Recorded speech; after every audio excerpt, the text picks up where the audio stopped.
This is Dan Meyer with RCR Wireless News at the Telecom Council's Innovation Showcase. And I'm speaking here today with.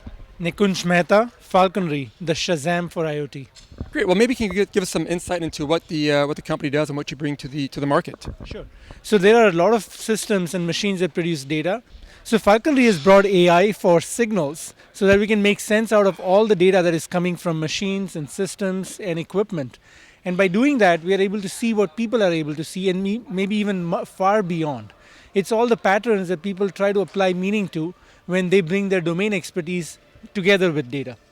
And obviously, with IoT being a very big and exploding market, I mean, it's really just starting out. Really, it seems like what you guys are bringing to the market is a pretty important aspect to kind of, I guess, monitor and manage what's going to be this explosion of data traffic across networks and how companies can kind of actually dive in and see what's actually happening out there. Yeah, I mean it's kind of like how people used to have internal memos for communicating with each other, and all of a sudden there was email, and it just allowed the speed of communication to be so much higher. So you had the person moving the memo replaced by a computer that could move the memo farther distances and faster. The same thing is happening with IoT.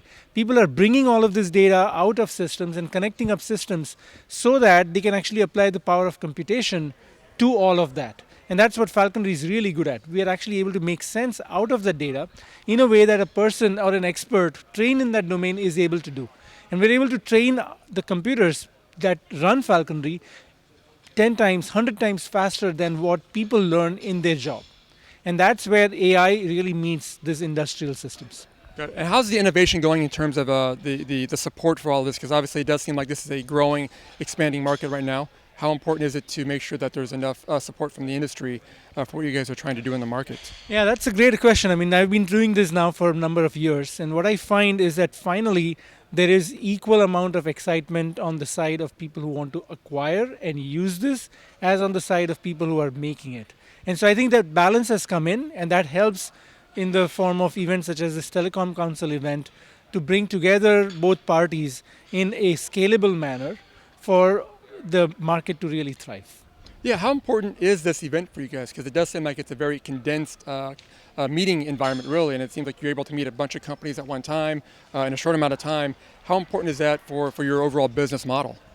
That's a great question. I didn't speed date my wife, nor did I meet her at a bar. And so this is going to be my first experience in a setting like this. I do feel that people have to make the most of the time that is available. And by being able to have a condensed conversation with so many people in one place, it does make a difference to companies like us who are short on both time and resources. And it seems like also that the support from the local community is pretty broad here as well. It does seem like a lot of companies are local here. It's a really thriving area, obviously. So a lot of support, it seems, from the companies involved today. Yeah, Silicon Valley is a beautiful place. I mean, when I started out, I was wondering, my customers are some far distance from here, perhaps in a different continent altogether. How am I going to meet them? But what I've seen over the years, especially the last couple of years, is they're all coming here. So if they're coming here, and if I have a sort of a dense system like the Telecom Council showcase, that probably is the best that I can expect as a small entrepreneur. Yeah, makes sense. And then maybe one final question. Obviously, there are also some telecom operators who are going to be here as well. As you're looking at kind of making these connections in these meetings, how important is it to have those larger operators themselves here? Because it doesn't, at the end of the day, they're almost the end customers to a lot of these services. How important is it to have that kind of support also here for you guys?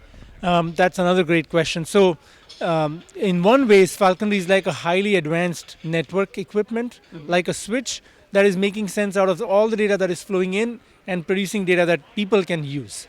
And so we kind of fit right into the software-defined network, if you might, for telecom operators.